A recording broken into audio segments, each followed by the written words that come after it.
Hi everyone, this is Prashant from academics for CSE.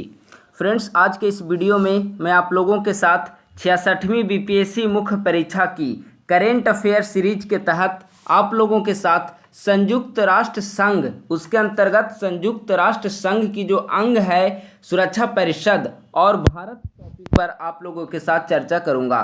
कुछ दिनों पहले मैं एक वीडियो बनाया था कि करेंट अफेयर 66वीं बीपीएससी के लिए कौन कौन से महत्वपूर्ण टॉपिक हैं। उस टॉपिक में अंतर्राष्ट्रीय जो इम्पोर्टेंस के जो मामले थे उसमें मैंने यूएनएससी एंड इंडिया को भी बताया था, यानी संयुक्त राष्ट्र सुरक्षा परिषद और भारत। अगर अभी तक आपने वह वीडियो को नहीं देखा है तो प्लेलिस्ट में अवेलेबल है, उस वीडियो को आप देखिए, क्योंकि 66वीं बीपीएससी मुख्य परीक्षा से संबंधित करेंट अफेयर के महत्वपूर्ण टॉपिक्स को वहां पर डिस्कस किया गया है। तो उसी के तहत आज मैं आप लोगों के साथ चर्चा करूंगा संयुक्त राष्ट्र सुरक्षा परिषद एवं भारत। सबसे पहले यह समझेंगे कि यूनाइटेड नेशन क्या है, यूनाइटेड नेशन के अंतर्गत यूनाइटेड नेशन सिक्योरिटी काउंसिल क्या है और भारत की उसमें क्या रोल है और भारत के संदर्भ में वहां पर क्या क्या इससे संबंधित प्रश्न पूछे जा सकते हैं। तो सबसे पहले मैं संक्षेप में आपके साथ चर्चा कर लूं कि यूनाइटेड नेशन ऑर्गेनाइजेशन यूएनओ क्या है। तो द्वितीय विश्व युद्ध के बाद विश्व में शांति एवं व्यवस्था को बनाए रखने के उद्देश्य से 24 अक्टूबर 1945 ईस्वी को एक अंतर्राष्ट्रीय संगठन की नींव रखी गई। वही अंतर्राष्ट्रीय संगठन संयुक्त राष्ट्र संघ के रूप में जाना जाता है। बस संक्षेप में हमें यही समझना है। संयुक्त राष्ट्र संघ के मेनली 6 अंग हैं, जिनमें पहला है महासभा, दूसरा सुरक्षा परिषद, तीसरा आर्थिक और सामाजिक परिषद, चौथा प्रन्यास परिषद, पांचवा अंतर्राष्ट्रीय न्यायालय और अगला एंड लास्ट है सचिवालय। तो संयुक्त राष्ट्र संघ के मुख्यतः 6 अंग हैं और 6 अंग में से भी जो विश्व में शांति और व्यवस्था बनाए रखने के लिए कार्य करती है उस अंग का नाम है सुरक्षा परिषद, यानी कि यूनाइटेड नेशन सिक्योरिटी काउंसिल जो है वह यूनाइटेड नेशन के अंतर्गत विश्व में शांति व्यवस्था बनाए रखने का कार्य करती है और सर्वाधिक सशक्त, सर्वाधिक महत्वपूर्ण अंग है यूनाइटेड नेशन का। इसी के आधार पर यूनाइटेड नेशन विश्व में शांति व्यवस्था बनाए रखने का कार्य करती है और विश्व में अपनी फंक्शनिंग को ऑर्गेनाइज करती है। तो यही आज का हमारा टॉपिक है कि यूनाइटेड नेशन सिक्योरिटी काउंसिल की नेचर क्या है, यूनाइटेड नेशन सिक्योरिटी काउंसिल में कितने सदस्य होते हैं, किस प्रकार के सदस्य होते हैं और भारत की इसमें क्या भूमिका है। सबसे पहले मैं यह बता दूं कि इस टॉपिक को यहाँ पर चर्चा करने का क्या कारण है कि करंट अफेयर सेक्शन के तहत मैं इस टॉपिक को चर्चा कर रहा हूँ, क्योंकि आपके मन में प्रश्न आ रहे होंगे कि 1945 ईस्वी में यूएनओ की स्थापना हुई, तो आखिर ये 2020 और 21 ईस्वी में यह कैसे करंट अफेयर के तहत इंपॉर्टेंस का यह इशूज है। तो हाल ही में भारत जो है संयुक्त राष्ट्र सुरक्षा परिषद का अस्थायी सदस्य 8वीं बार बना है। तो ऐसे में यह महत्वपूर्ण इशू है कि क्या भारत को सिर्फ अस्थायी सदस्य बनाया जाना चाहिए, क्या भारत संयुक्त राष्ट्र सुरक्षा परिषद के अंतर्गत अस्थायी सदस्यता का दावेदार नहीं है, और अगर दावेदार है तो किस आधार पर वह अपनी अस्थायी सदस्यता का दावा करता है और उसके विपक्ष में कौन कौन से तर्क दिए जा सकते हैं, तथा साथ ही में हम यह भी चर्चा करेंगे कि संयुक्त राष्ट्र संघ को लोकतांत्रिक बनाने के लिए और कौन कौन से उसमें सुधार की प्रक्रिया को आगे बढ़ाया जा सकता है। इन्हीं तमाम बिंदुओं के साथ आज मैं आप लोगों के साथ संयुक्त राष्ट्र सुरक्षा परिषद एवं भारत, जो कि 66वीं बीपीएससी मुख्य परीक्षा के लिए संभावित टॉपिक में से एक है, इस टॉपिक पर विस्तृत एवं विश्लेषणात्मक चर्चा आप लोगों के साथ करूंगा। तो चलिए डिस्कशन को प्रारंभ करते हैं। सबसे पहले तो हम यही समझेंगे यूनाइटेड नेशन सिक्योरिटी काउंसिल की भूमिका क्या है, यूनाइटेड नेशन सिक्योरिटी काउंसिल की नेचर क्या है, यूएनएससी, या आप सीधे इसे सुरक्षा परिषद भी आप कह सकते हैं। ठीक है, हमने ऊपर डिस्कस किया कि यूएनओ के 6 अंग हैं, 6 अंग में से सुरक्षा परिषद उनमें एक एवं सर्वाधिक महत्वपूर्ण है। देखिए, यूनाइटेड नेशन सिक्योरिटी काउंसिल में अगर सामान्य तौर पर देखा जाए तो उसमें 15 सदस्य होते हैं। ठीक है, जिनमें 2 तरह के सदस्य होते हैं, अस्थायी सदस्य और अस्थायी सदस्य। अस्थायी सदस्य 5 हैं जिनके पास वीटो पावर का अधिकार है, वीटो शक्ति प्राप्त है। वीटो शक्ति का मतलब हो गया, अगर वो किसी नकारात्मक रूप में इसे लिया जाता है कि अगर कोई भी मामला यूनाइटेड नेशन सिक्योरिटी काउंसिल में विचाराधीन है, विचार विमर्श किया जा रहा है, और अगर वीटो शक्ति प्राप्त कोई भी राष्ट्र यानी कि अस्थायी सदस्य वाले कोई भी राष्ट्र अगर उस पर अपनी सहमति नहीं देते हैं तो वह प्रस्ताव खारिज हो जाएगा, प्रस्ताव पारित नहीं होगा। तो वीटो का मतलब होता है अपनी शक्ति का प्रयोग करना। ठीक है, वीटो का प्रयोग यही होता है। तो दो तरह के सदस्य होते हैं, अस्थाई और अस्थाई। अस्थाई में 5 सदस्य हैं, अमेरिका, रूस, ब्रिटेन, फ्रांस और चीन। अस्थाई सदस्य हैं, ये संयुक्त राष्ट्र संघ में हमेशा अस्थाई बने रहे। दूसरा प्रकृति के जो सदस्य हैं वे हैं अस्थाई सदस्य। अस्थाई सदस्य में प्रत्येक 2 वर्ष के लिए इनका निर्वाचन किया जाता है। अस्थाई सदस्यों की संख्या 10 होती है, यानी कि प्रत्येक 2 वर्षों के लिए 10 सदस्य चुने जाएंगे अस्थाई सदस्य के रूप में। लेकिन इसमें भी कई तरह की बातें हैं, जैसे कि एक देश लगातार 2 बार अस्थाई सदस्य के रूप में निर्वाचित नहीं हो सकता। दूसरी बात यह भी है कि पहले अस्थाई सदस्यों की संख्या थी वह 6 थी, लेकिन 1965 ईस्वी में अस्थाई सदस्यों की संख्या बढ़ाकर 6 से कर दिया गया है, 10 बढ़ाकर कर दिया गया है। और वर्तमान समय में अभी कुल संयुक्त राष्ट्र सुरक्षा परिषद के अंतर्गत अस्थाई सदस्य के रूप में 10 देश वहाँ पर होते हैं। तो इन्हीं अस्थाई सदस्य में अभी भारत हाल ही में संयुक्त राष्ट्र सुरक्षा परिषद का अस्थाई सदस्य बना है। इसके पहले भी वह 8वीं बार अभी सदस्य चुना गया। 8वीं बार चुना गया है, कब? 2021-22 में 8वीं बार बना है। इसके पहले वह 7 बार रह चुका है। 1950 से कॉमन, 67, 68, 72, 73, 77, 78, 84, 85, 91, 92, 2011 एंड 12। मतलब कि इन 8 साल अभी अगर कंक्लूड कर लिया जाए वर्तमान टेन्योर को, तो भारत संयुक्त राष्ट्र सुरक्षा परिषद का 8 बार अस्थाई सदस्य के रूप में निर्वाचित हो चुका है। अब प्रश्न है कि इसका निर्वाचन कैसे होता है? तो इसके निर्वाचन की प्रक्रिया महासभा के जरिए आयोजित की जाती है, जो कि बीपीएससी मुख्य परीक्षा के लिए महत्वपूर्ण नहीं है, इसीलिए मैं उस पक्ष पर चर्चा नहीं कर रहा हूं। अब देखते हैं कि तो ठीक है, यहाँ पर सदस्य हैं, अस्थाई सदस्य 5 हैं, अस्थाई सदस्य 10 हैं। तो यहाँ पर समस्या क्या है? समस्या यह है कि जो अस्थाई सदस्य हैं उनको वीटो की शक्ति प्राप्त है। इसके कारण वे कभी कभी अपनी पावर का मिसयूज करते रहते हैं। और चूंकि अब जिस समय संयुक्त राष्ट्र संघ की स्थापना हुई थी उसके बाद से लेकर तमाम वैश्विक सुधार हो चुके हैं, विश्व में लोकतांत्रिकरण की प्रक्रिया आ चुकी है। तो ऐसी स्थिति में यह आवश्यक है कि विश्व के सभी राष्ट्रों को मत का एकदम समान अधिकार प्राप्त हो, किसी भी राष्ट्र को वीटो प्राप्त नहीं हो, और अगर प्राप्त हो भी तो सभी राष्ट्रों को प्राप्त हो। लोकतांत्रिक आधार पर इसका विभाजन होना चाहिए। तो मैं अब आप लोग के साथ डिस्कस करूंगा कि संयुक्त राष्ट्र सुरक्षा परिषद में सुधार की आवश्यकता क्यों है। आखिर तमाम वैश्विक समुदाय के द्वारा, विश्व के सभी राष्ट्रों के द्वारा संयुक्त राष्ट्र सुरक्षा परिषद में सुधार की बात क्यों की जा रही है? इसीलिए की जा रही है क्योंकि संयुक्त राष्ट्र सुरक्षा परिषद की जो प्रकृति है वह भेदभावकारी प्रकृति है। मैं तमाम बिंदुओं की इस संदर्भ में चर्चा करूंगा, जिनमें पहला और महत्वपूर्ण बिंदु है कि अंतर्राष्ट्रीय शक्ति संतुलन में बदलाव देखने को मिला है। संयुक्त राष्ट्र संघ की स्थापना उस समय की गई थी जब द्वितीय विश्व युद्ध समाप्त हुई थी और विश्व मुख्यतः द्विध्रुवीय उस समय विश्व थी। 2 ध्रुवों के पास शक्तियां नहीं थी। हमने शीत युद्ध के दौरान डिस्कस किया था कि एक तरफ पूंजीवादी गुट अमेरिका के देश के साथ लामबंद हो रहे थे, तो दूसरी तरफ यूएसएसआर के नेतृत्व में सोशलिस्ट ग्रुप लामबंद हो रहे थे। तो ऐसी स्थिति में उस समय दोनों राष्ट्रों के मध्य शक्ति को लेकर संघर्ष विद्यमान होती थी। तो द्विध्रुवीय वैश्विक व्यवस्था उस समय थी। लेकिन वर्तमान समय में शीत युद्ध के समाप्ति के बाद या उत्तर शीत युद्ध दौर में देखा जाए तो आज विश्व बहुत ध्रुवीय हो चुकी है।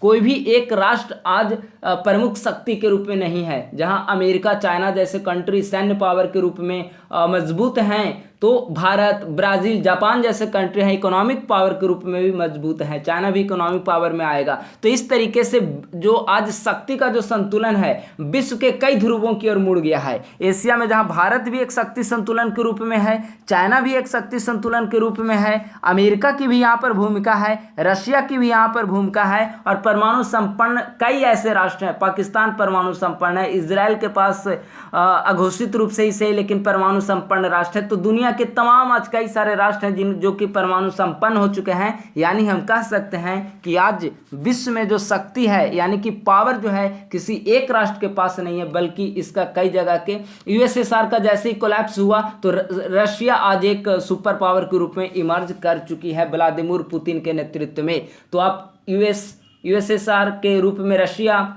China, Bharat, Brazil, Japan, south Korea, Canada, Argentina जैसे कई सारे राष्ट्र आज सुपर पावर के रूप में, चाहे वह इकोनॉमिक रूप में हो या फिर सैनिक के रूप में उभर चुके हैं।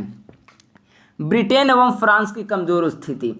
वह शीत युद्ध का दौर था जब ब्रिटेन और फ्रांस एक प्रमुख सैन्य शक्ति के रूप में थे, परमाणु संपन्न राष्ट्र थे, और आज विश्व के लगभग 11 देश परमाणु संपन्न हो चुके हैं, जिनमें कई घोषित हैं और कई अघोषित हैं, दोनों को मिलाकर। तो आज ब्रिटेन और फ्रांस की चाहे आप इकोनॉमिक स्थिति को देखिए या फिर उनकी सैन्य पावर के रूप में देखिए, हालांकि फ्रांस अभी भी सैन्य पावर के रूप में बना हुआ है, लेकिन पहले की तुलना में इनकी शक्तियों में ह्रास देखने को मिली है। 1945 के पश्चात राजनीतिक स्थितियों में बदलाव आया है। उस समय का दौर शीत युद्ध का दौर था, लेकिन आज उत्तर शीत युद्ध का जो दौर चल रहा है, सीमा बाउंड्री तक जो पहले कंट्री सीमित थी, वे बाउंड्री लेस सोसाइटी की ओर हम लोग बढ़ रहे हैं। तो ऐसी स्थिति में आवश्यक है कि संयुक्त राष्ट्र सुरक्षा परिषद की प्रकृति में भी बदलाव किया जाए। एक महत्वपूर्ण कारण यह भी है कि संयुक्त राष्ट्र सुरक्षा परिषद के अंतर्गत जो भी हमने 5 अस्थायी सदस्यों की बात की, उनमें से 4 सदस्य जो है वह यूरोपीय देश का प्रतिनिधित्व करते हैं। अमेरिका, ब्रिटेन, फ्रांस और रशिया सभी यूरोपीय देश का प्रतिनिधित्व करते हैं। तो कोई भी वैश्विक संगठन जिसमें एशियाई, सिर्फ एक ही एशियाई देश है, वह है चाइना।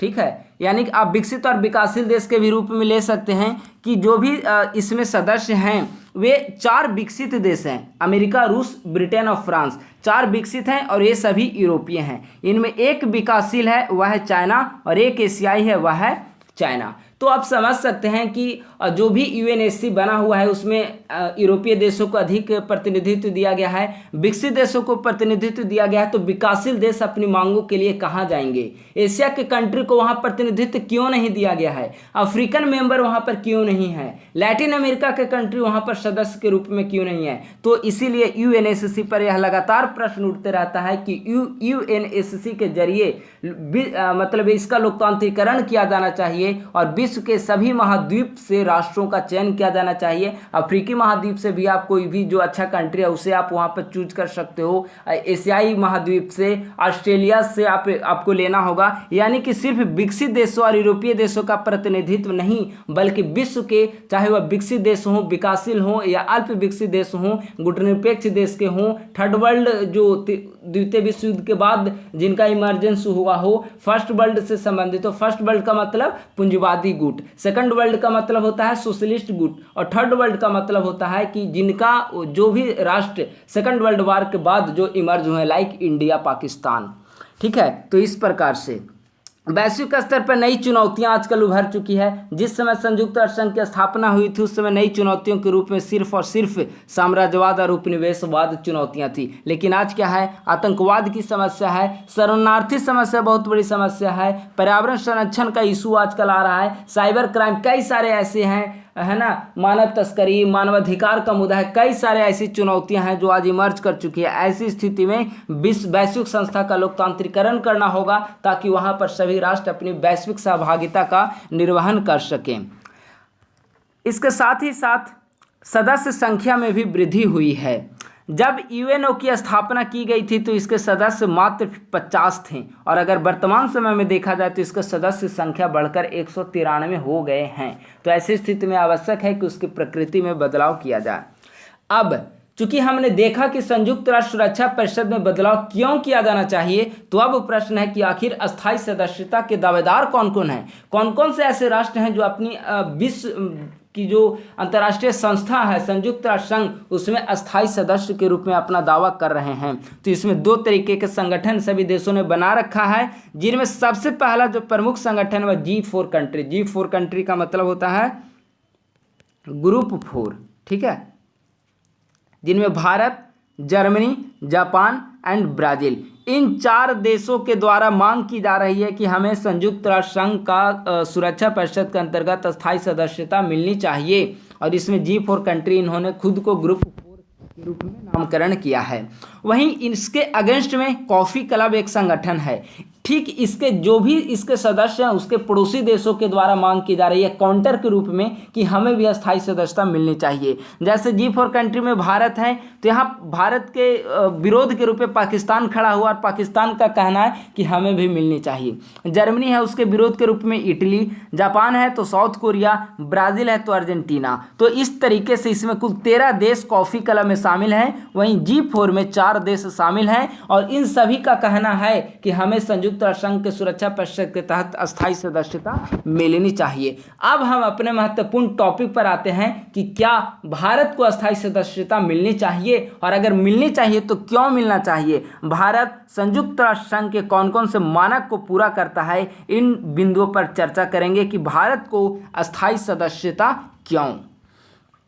तो सबसे पहले डिस्कस करेंगे कि संयुक्त राष्ट्र शांति स्थापना में भारत की क्या भूमिका है। देखिए, भारत की जो नीति रही है वह प्रारंभ से ही वैश्विक शांति एवं कल्याण रही है। कोरोना फेज के दौरान भी हमने वैक्सीन डिप्लोमेसी के जरिए हमने डिस्कस किया था कि भारत की वैक्सीन डिप्लोमेसी का मुख्य उद्देश्य मानव कल्याण है, ना कि कॉमर्शियल इसका पर्पस है। तो इस प्रकार से भारत प्रारंभ से ही शांति व्यवस्था में अपने महत्वपूर्ण भूमिका निभाया है। यूएनओ की जब से स्थापना हुई है तो United nation peace keeping force के अंतर्गत भारत ने इसमें महत्वपूर्ण भूमिका निभाया है। भारतीय सेना अफ्रीका के कई सारे देश, लीबिया, सूडान, है ना, कई सारे देशों में इन्होंने अपनी महत्वपूर्ण भूमिका निभाया है और समस्याओं को सुलझाने में मददगार साबित हुई है इनकी भूमिका।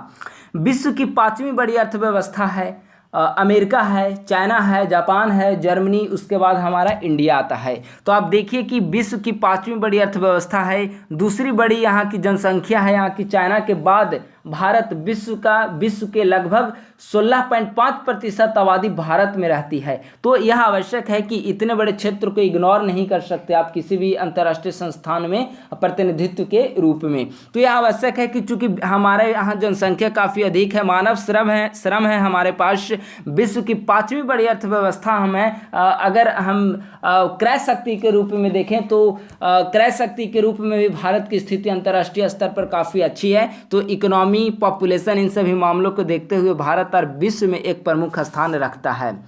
अंतर्राष्ट्रीय स्तर पर बढ़ती स्वीकार्यता, हमने कोरोना डिप्लोमेसी में यही डिस्कस किया कि किस प्रकार से अंतर्राष्ट्रीय स्तर पर भारत की स्वीकार्यता बढ़ रही है। कई सदस्यों के द्वारा यूनाइटेड नेशन जो जनरल असेंबली है, महासभा के कई सदस्यों के द्वारा भारत के अस्थायी सदस्यता के दावे का समर्थन किया जा चुका है। यही कारण है कि इसी के आधार पर हम कह सकते हैं कि आज अंतर्राष्ट्रीय समुदाय में भारत की स्वीकार्यता जो है वह बढ़ रही है। हम स्पेस डिप्लोमेसी के जरिए, वैक्सीन डिप्लोमेसी के जरिए इस बात को हम सिद्ध कर सकते हैं। वैश्विक सम्मेलनों में सकारात्मक भूमिका, चाहे वह पेरिस सम्मेलन हो, आतंकवाद से संबंधित, यहाँ मैं लिख दे रहा हूँ पेरिस सम्मेलन ताकि आपको याद रहे, पेरिस सम्मेलन हो, आतंकवाद से संबंधित कोई भी सम्मेलन हो, निःशस्त्रीकरण से संबंधित कोई भी सम्मेलन हो, ऊर्जा संरक्षण का इशू आ रहा हो या फिर पर्यावरण संरक्षण का इशू आ रहा हो, भारत सभी अंतर्राष्ट्रीय सम्मेलनों में अपनी सकारात्मक उपस्थिति दर्ज करता है और न सिर्फ उसमें अपनी भूमिका का निर्वहन करता है बल्कि उन सम्मेलनों के दौरान जो भी निर्णय लिए गए उसके क्रियान्वयन में भी भारत महत्वपूर्ण भूमिका निभाता है। पेरिस सम्मेलन के दौरान जो सहमति ली गई थी उसके कार्य में क्रियान्वयन इसका प्रमुख उदाहरण है। परमाणु निःशस्त्रीकरण पर बल, यूँ तो भारत परमाणु रूप से संपन्न राष्ट्र है, लेकिन भारत का मानना है कि अगर विश्व के सभी राष्ट्र परमाणु निःशस्त्रीकरण करते हैं तो हम भी परमाणु निःशस्त्रीकरण पर फोकस करेंगे। 1954 में इस रिगार्डिंग भारत के द्वारा संयुक्त राष्ट्र महासभा में प्रस्ताव भी लाया गया था, लेकिन परमाणु निःशस्त्रीकरण की प्रकृति जो है भेदभाव रहित तो होनी चाहिए। विश्व के सभी विकसित देश, चाहे अमेरिका, रूस, फ्रांस, ब्रिटेन, चीन, चाहे वह परमानेंट मेंबर ही क्यों ना हो, उन सभी को भी परमाणु शस्त्रों को नष्ट करना होगा। तब ऐसी स्थिति में सिर्फ विश्व में परमाणु निःशस्त्रीकरण पर हम फोकस कर सकते हैं। गुटनिरपेक्षता का नेता रहा है भारत। आप जानते हैं कि भारत नाम नॉन अलाइन्ड मूवमेंट, जिस समय सेकंड वर्ल्ड वार के बाद जो शीत युद्ध का दौर चल रहा था तो भारत, मिस्र, यूक्रेन, इन सब के सहायता से, यानी इन सब ने आपस में मिलकर गुटनिरपेक्षता की नींव रखी थी और भारत इसका अगुवाई किया था भारत ने। तो भारत गुटनिरपेक्षता का नेता रहा है। उभरता अंतरिक्ष शक्ति, स्पेस पावर के रूप में भारत का इमरजेंस हुआ है। स्पेस पावर के रूप में आप कई सारे चीज़ें आप देख सकते हैं यहाँ पर। इसमें जब आप साइंस एंड टेक्नोलॉजी के अंतर्गत तीसरा करेंगे तो पूरा टॉपिक ही आपको संक्षेप में लिखना होगा। PSLV के जरिए भारत की विश्व के कई देशों के सैटेलाइट को भारत ने PSLV के जरिए स्पेस में स्थापित किया है। यह सफलतम उड़ानों में से एक रहा PSLV के कारण इसरो आज एक सुपर पावर के रूप में, स्पेस सुपर पावर के रूप में हम कह सकते हैं, विश्व में अपना कीर्तिमान स्थापित किया है। चाहे मंगलयान की बात हो, चंद्रयान की बात हो, गगनयान की बात हो या फिर सूर्य तक पहुंचने के लिए आगामी मिशन की चर्चा हो, इसरो ने अपनी कार्यों के जरिए एक स्पेस मार्केट के रूप में विश्व में अपनी पहचान बनाई है। और यही कारण है कि इसरो से अपने सैटेलाइट को छुड़वाने के लिए, अपने सैटेलाइट को यहाँ से लॉन्च करने के लिए अमेरिका, कनाडा, ब्राज़ील जैसे कंट्री भी इसरो के संपर्क में रहते हैं। तो हम कह सकते हैं कि आज Bharat space diplomacy, space market के रूप में, स्पेस पावर के रूप में विश्व में इमर्ज किया है। और इसका कारण है कि यहाँ पर साइंस एंड टेक्नोलॉजी की दृष्टि से हम समृद्ध हैं। तो ऐसी स्थिति में विश्व में हम एक महत्वपूर्ण स्थान रखते हैं। भारत विश्व में इस दृष्टि से समृद्ध है, अतः भारत को संयुक्त राष्ट्र संघ के सुरक्षा परिषद में अस्थायी सदस्यता के दावे का समर्थन सभी राष्ट्रों के द्वारा किया जाना चाहिए।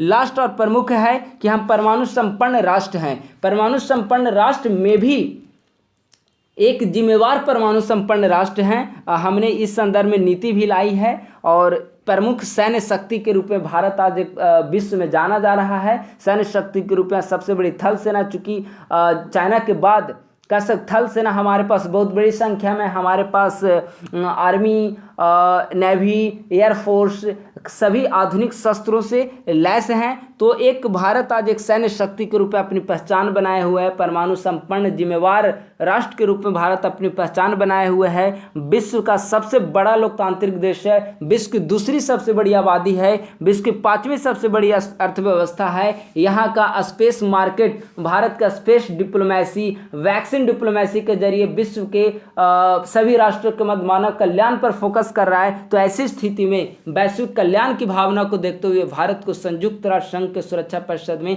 अस्थायी सदस्यता मिलनी चाहिए। इस तरह हम कह सकते हैं कि भारत को अस्थायी सदस्यता निस्संदेह प्राप्त होनी चाहिए। लेकिन यह हमने तर्क रखा है। अब देखिए कि इसके विरोध में कौन कौन से इशू हैं जिसके आधार पर इसे अभी तक ये सदस्यता प्राप्त नहीं हो पाई है। तो सबसे पहला जो मुद्दा है, जो हमें संयुक्त राष्ट्र संघ के सुरक्षा परिषद के अस्थायी सदस्यता में जो रोड़ा बनेगा, सबसे पहला जो रोड़ा है वह है पड़ोसियों से मतभेद। चाइना की बात हो, पाकिस्तान की बात हो, हाल ही में एक नेपाल की चर्चा कर लेते हैं।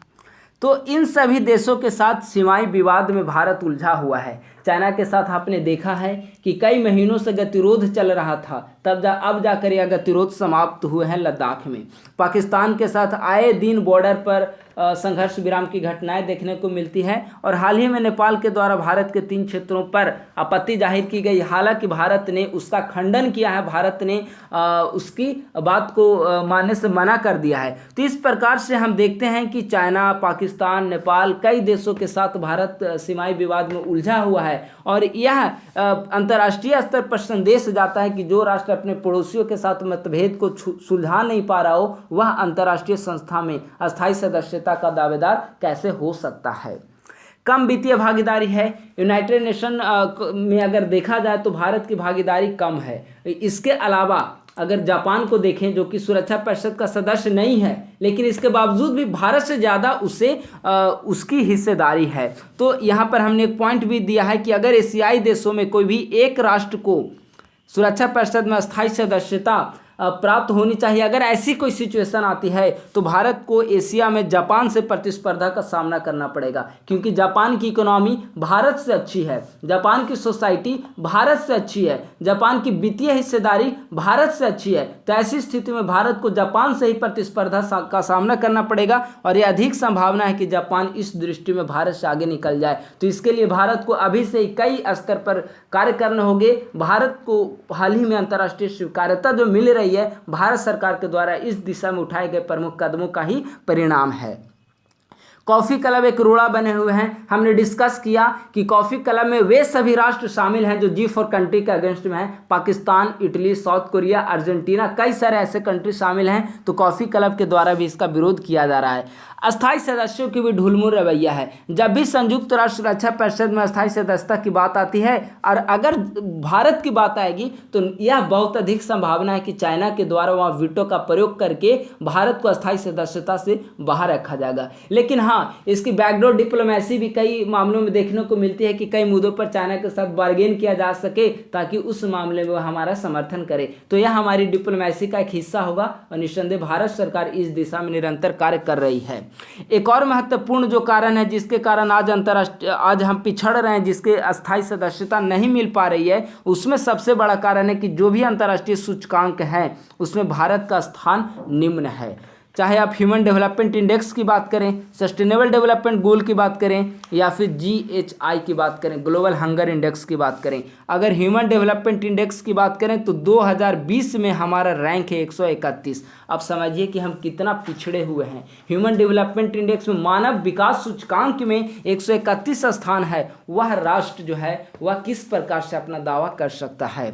वहीं सस्टेनेबल डेवलपमेंट गोल में 117वां स्थान है 2020 में, सभी रिसेंट आंकड़ा है। और हंगर इंडेक्स में अगर देखा जाए तो भारत का स्थान 94 है 2020 के डेटा के अनुसार। तो आप देखिए कि किस प्रकार से विभिन्न अंतर्राष्ट्रीय सूचकांक में भारत आज पिछड़ा हुआ है और कहीं ना कहीं अंतर्राष्ट्रीय स्तर पर सबसे पिछड़े राष्ट्रों की श्रेणी में भारत यहाँ पर शामिल हो रहा है। इसके बावजूद सिर्फ इसकी एक बहुत बड़ी वजह है कि भारत की आबादी बहुत ज़्यादा है। यहाँ पर क्षेत्रीय विषमता, आर्थिक विषमता, सामाजिक विषमता जैसी समस्याएं विद्यमान है। इसके बावजूद भी भारत जो है वह आज स्पेस मार्केट के रूप में आज भारत की जो हेल्थ फैसिलिटी है बहुत अच्छी है। स्पेस सुपर पावर के रूप में इमर्ज कर चुका है। हम सैन्य मिलिट्री पावर के रूप में इमर्ज कर चुके हैं, इकोनॉमिक पावर के रूप में इमर्ज कर चुके हैं, वैक्सीन डिप्लोमेसी के जरिए विश्व का कल्याण कर रहे हैं, मानव कल्याण कर रहे हैं। तो ऐसी स्थिति में यह आवश्यक है कि हमें संयुक्त राष्ट्र संघ के अंतर्गत अस्थायी सदस्यता का पद हमें मिलनी चाहिए।